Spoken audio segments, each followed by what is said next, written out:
வணக்கம் மக்களே. இந்த மாதிரி ஒரு தொகையில் இது வரைக்கும் நீங்கள் கண்டிப்பாக டேஸ்ட் பண்ணியிருக்க மாட்டீங்க.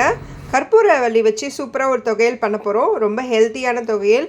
உங்களுக்கு கோல்டு இருக்கா, வாரத்தில் ஒரு நாள் இது சாப்பிடுங்க, கண்டிப்பாக கோல்டு சரியாயிடும். நான் எங்கள் வீட்லேயே கற்பூரவள்ளி செடி இருக்குது, அதுலேருந்து ஒரு 5லேருந்து 6 கற்பூரவள்ளி இலை எடுத்துக்கிறேன். நல்லா ஃப்ரெஷ்ஷாக இருக்கதான் எடுத்துட்டேன். இப்போ ஒரு கடாயில் ஒரு கப் உளுந்து வெறும் கடாயில் வறுத்து எடுத்துருவோம். லைட்டாக வறுத்த உடனே கொஞ்சமாக எண்ணெய் விட்டு நல்லா கலர் சேஞ்ச் ஆகிற வறுத்துருவோம். அது கூடவே 1/4 கப்புக்கு கடலைப்பருப்பு, ரெண்டுத்தையும் நல்லா வறுத்துருவோம். அதுக்கப்புறம் ஒரு 4லேருந்து 5 வரமிளகா, இதையும் சேர்த்து வறுப்பட்டதும் கொஞ்சமாக புளி சேர்த்துருவோம். இது கூடவே நம்ம கற்பூரவள்ளி எடுத்து வச்சுருக்கோம்ல, அதையும் இது கூட சேர்த்துருவோம்.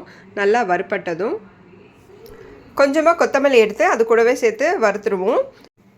இதெல்லாம் நல்லா வறுப்பட்டதும் ஒரு 5 பல்லு பூண்டையும் சேர்த்து லைட்டாக வறுத்து எடுத்துட்டு கூட தேவையான அளவு உப்பையும் சேர்த்துருவோம். சேர்த்துட்டு சூடாறினதும் நம்ம ஒரு மிக்ஸி ஜாரில் போட்டு கொரப்பாக அரைச்சி எடுத்துப்போம். ஸோ இது நம்ம சாப்பாடுலேயோ இல்லை தொகையிலாவோ அப்படியே வச்சு கூட சாப்பிட்லாம். இந்த ஹெல்த்தியான ரெசிபியை நீங்களும் ட்ரை பண்ணிவிட்டு எங்களுக்கு ஃபீட்பேக் ஷேர் பண்ணுங்கள். தேங்க்ஸ் ஃபார் வாட்சிங்.